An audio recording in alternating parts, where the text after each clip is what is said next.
Hello दोस्तों, नमस्कार। हमारे यूट्यूब चैनल JCAC कंप्यूटर में आपका हार्दिक स्वागत है। आज हम आपको बताएंगे कि टैली ERP 9 में कंपनी कैसे क्रिएट करते हैं। ठीक है, हम टैली के अंतर्गत नई कंपनी क्रिएट करना चाहते हैं तो कैसे क्रिएट करेंगे और कैसे इसको बंद करेंगे और कैसे इसको सेलेक्ट करेंगे। ठीक है, तो कंपनी क्रिएशन बताएंगे टैली ERP 9 के अंतर्गत। ठीक है, तो सबसे पहले हम टैली को ओपन कर लेते हैं। को टैली जब हम ओपन करेंगे तो कुछ इस तरीके से इसका इंटरफेस आएगा। तो सबसे पहले इसमें लाइसेंसिंग ऑपरेशंस होगा। तो इसमें देखा एक्टिवेट योर लाइसेंस। तो अगर हम एक्टिवेट लाइसेंस करेंगे तो हमें टैली को ख़रीदना पड़ेगा, जो कि हम इसका आपको की मिल जाएंगी तो आप इसको ख़रीद सकते हैं। लेकिन हम अभी आपको एजुकेशन मोड पे काम करना सिखाएंगे। ठीक है, एजुकेशन मोड पे क्या होता है कि ये फ्री ऑफ कॉस्ट होता है और इसमें 1 और 2 तारीख में आप काम कर सकते हैं। ठीक है, 1-2 डेट में आप काम करवाएंगे। और जबकि एक्टिवेट अगर करा लेंगे लाइसेंस को तो आप किसी भी डेट में काम कर सकते हैं, तो पूरा इसमें काम होता है। तो हम आपको वर्क इन एजुकेशन मोड पे ले जाएंगे। तो इस पर जब एंटर करेंगे तो कंपनी की जो टैली की मेन मेनू है इस तरीके से खुल के आ जाती है। और अगर इसमें कोई कंपनी क्रिएट नहीं है पहले से तो हो सकता है ये चेंज भी हो के आए, जैसे इस तरीके से जाती है कंपनी इन्फॉर्मेशन, Alt F3 दबाते हैं तो इस तरीके से भी आ सकती है। ठीक है, अगर सर्च कंपनी कर देंगे तो कोई इस तरीके से भी आ सकती है, कंपनी इन्फो के नाम से आएगी। ठीक है, तो मेन मेनू में आते हैं तो मेन मेनू एक तरह होता है। अब देखो यहाँ पे दे रखा है सेलेक्ट कंपनी और search company, log in as a remote user और क्रिएट कंपनी, बैकअप रिस्टोर ये आता है।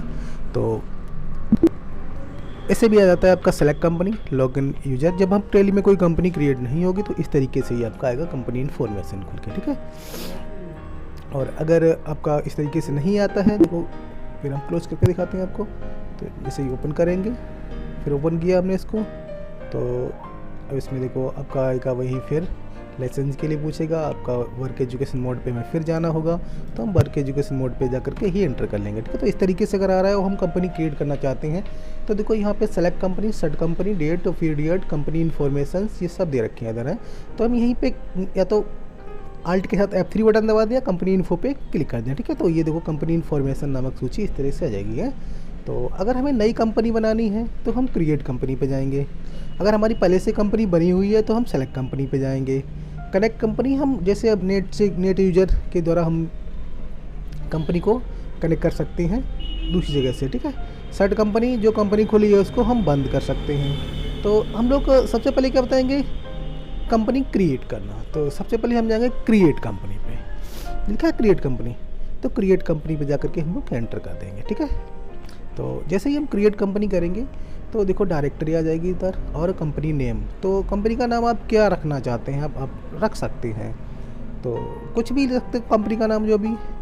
तो हम कोई कंपनी बना रहे हैं, जैसे मान लीजिए हमारे यहाँ मोबाइल मैन्युफैक्चरिंग होता है, तो कंपनी का नाम लिख दिया हमने A to Z मोबाइल्स। ठीक है, A to Z मोबाइल्स के नाम से हमने कंपनी का नाम रखा है इसका। ठीक है, अब कंपनी का नेम हम तय करने के बाद एंटर करेंगे। फिर वो मेलिंग एड्रेस और नेम पूछेगा उसका। तो मेलिंग नेम क्या होगा, तो मेलिंग नेम तो A to Z मोबाइल्स ही रख दिया। मेलिंग एड्रेस में हम कोई भी कंपनी का एड्रेस जो अपना भरना चाहते हैं तो पता भर सकते हैं, कोई भी पता भर दो इसमें। ठीक है, तो जो भी आपको पता भरना चाहो तो अपना पता वहाँ पे भर सकते हैं। तो जैसे हमने भर दिया यहाँ पे मैनपुरी UP। ठीक है, और यहाँ से एंटर किया। हम हालांकि कंट्री भर सकते हैं, किस देश में रहते तो इंडिया हम सेलेक्ट करेंगे यहाँ पे। और स्टेट बहुत ज़रूरी होता है, क्योंकि अगर स्टेट आप सही नहीं भरेंगे तो आपका GST जो आपका SGST और CGST जो करता है वो वहाँ पे दिक्कत करेगा। ठीक है, तो इसलिए स्टेट को सही भरेंगे। तो हमने यहाँ पे भर दिया उत्तर प्रदेश। ठीक है, वो उत्तर प्रदेश भर दिया यहाँ पे। हाँ, पिन कोड मांग रहा है, जो आपका एरिया का पिन कोड हो वो अपना पिन कोड भर सकते हैं। जिससे हमने भर दिया 20-5001 भर दिया यहाँ पे, तो पिन कोड भर सकते हैं यहाँ पे। और फ़ोन नंबर पूछ रहा है, अगर आपका फ़ोन नंबर है तो भर दो। ठीक है, जो भी फ़ोन नंबर आपका होता है भर सकते हो उसको। मोबाइल नंबर में मोबाइल नंबर भर सकते हो, जो भी मोबाइल नंबर हो आप 10 अंकों का मोबाइल नंबर भर सकते हो। और यहाँ पे आपका फैक्स नंबर है, फैक्स नंबर भर सकते हो। ईमेल आईडी में ईमेल आईडी जो भी है जैसे आप भर सकते हो, जैसे xyz123@gmail.com। तो ऐसे अपना ईमेल एड्रेस आप भर सकते हो। ईमेल के बाद अगर आपकी वेबसाइट है कंपनी की तो आप उसको वेबसाइट भी भर सकते हो। तो ये सारी जानकारियाँ आप भरते हुए एंटर करेंगे, ठीक है। अब यहाँ पे पूछा फाइनेंशियल ईयर बिगिनिंग फ्रॉम, जैसे फाइनेंशियल वित्तीय वर्ष कब से शुरू हो रहा है, जो आप काम करने जा रहे हो तो वो वित्तीय वर्ष कौन सा है, किस वित्तीय वर्ष में आप काम करते हो। वित्तीय वर्ष आपको पता होना चाहिए कि वित्तीय वर्ष हमेशा 1 अप्रैल को शुरू होता है और अगले साल 31 मार्च को ख़त्म होता है। तो जैसे अभी हमारा वित्तीय वर्ष 1 अप्रैल 2023 और 31 मार्च 2024 को समाप्त होगा, तो हम यहाँ 1 अप्रैल 2023 ही देंगे।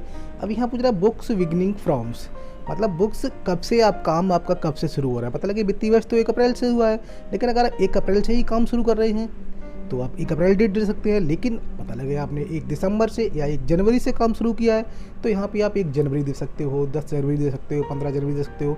लेकिन आप एजुकेशन बोर्ड टेली पे काम कर रहे हो तो वहाँ पे 1 और 2 तारीख ही आपकी काम करेगी और किसी डेट में ये नहीं लेगा। लेकिन अगर आपने टेली को खरीद रखा है, एक्टिवेट लाइसेंस करा लिया है अपना, तो फिर आप यहाँ पे कोई भी डेट दे सकते हो। तो जैसे हमने भर दिया यहाँ पे 1/1/2024, ठीक है। 1/1/2024 हमने भर दिया 1 जनवरी 2024 से। अब टेलीफॉल्ट पासवर्ड अगर लगा रहा है तो पासवर्ड लगा सकते हो, लेकिन हम पासवर्ड नहीं लगा रहे हैं, सिक्योरिटी कंट्रोल भी नहीं लगा रहे हैं, ठीक है। और बेस करेंसी सिंबल, करेंसी किस में है तो इंडिया में है तो रुपए में ही काम करेंगे, तो यहाँ पे रुपए में होगा, इंडियन रुपीज। इसमें हमें कोई बाई डिफ़ॉल्ट होता है, इसको केवल एंटर एंटर एंटर करते रहना, कुछ भी चेंज नहीं करना है हमें, ठीक है। यहाँ पे डेसिमल प्लेस वगैरह जो है वो वैसे ही सेट करके रखना है डिफ़ॉल्ट, और हम एंटर करते हुए इसको कंपनी को इस तरीके से देखो क्रिएट कर लेंगे। तो अब इस तरीके से हमारी कंपनी खुल के आ जाती है यहाँ पे, ठीक है। तो A to Z मोबाइल्स के नाम से आ चुकी है हमारी कंपनी। अब अगर हमें लगे कि हम इस कंपनी में कुछ गलत हो गया, जैसे हमने कहा मोबाइल नंबर गलत हो गया या फिर और कुछ गलत हो गया जो भी, तो हम यहाँ से आल्ट कर सकते हैं, अल्टर है, अल्टर पे जा करके, और जिस 2 कंपनी है मोबाइल टी स्टोर लिखा हुआ है और A to Z मोबाइल्स, तो A to Z मोबाइल्स पे एंटर कर लेंगे तो कंपनी हमारा अल्ट्रेशन खुल जाएगा दोबारा। अब अल्ट्रेशन में देखो यहाँ पे अगर हमें लगता है कि A to Z मोबाइल नाम सही नहीं है तो इसको सही कर सकते हैं अपना नाम, एड्रेस गलत है तो एड्रेस सही कर सकते हैं, जो भी आप भरना चाहें, कुछ भी परिवर्तन करना चाहें। यहाँ पे जैसे मोबाइल नंबर गलत है तो पता लगे मोबाइल नंबर यहाँ भर सकते हो, तो नंबर सही भर सकते हो, ठीक है। जो भी नंबर आपका गलत हो गया उसको आप सही भर सकते हो यहाँ पे भर के, ठीक है।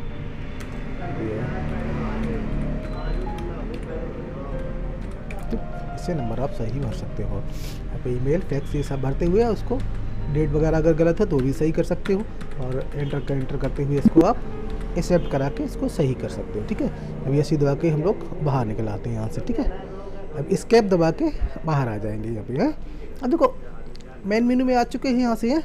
अब ये तो कंपनी क्रिएट करना हो गया। अब इसके आगे कंपनी के लेजर कैसे बनाते हैं, टेली में लेजर कैसे बनाए जाते हैं, तो लेजर आपको बताएंगे अभी बाद में, है। और जैसे कि अब आप कंपनी खुली है यहाँ पे आपकी A to Z मोबाइल्स के नाम से, अब आप सोचते हैं इसको हमें बंद करना है, तो वही आपका सड कंपनी F1 यहाँ से है, तो सड कंपनी पे चले जाएंगे और A to Z मोबाइल वाले पे एंटर कर देंगे तो हमारी कंपनी सड होगी। अब देखो मोहन टी स्टोर के नाम से कंपनी यहाँ पे खुल के आ रही है, ठीक है। तो इस तरीके से हम कंपनी क्रिएट कर सकते हैं टेली ERP 9 के अंतर्गत, ठीक है। वीडियो अगर पसंद आई हो तो वीडियो को लाइक करें और चैनल को सब्सक्राइब करें।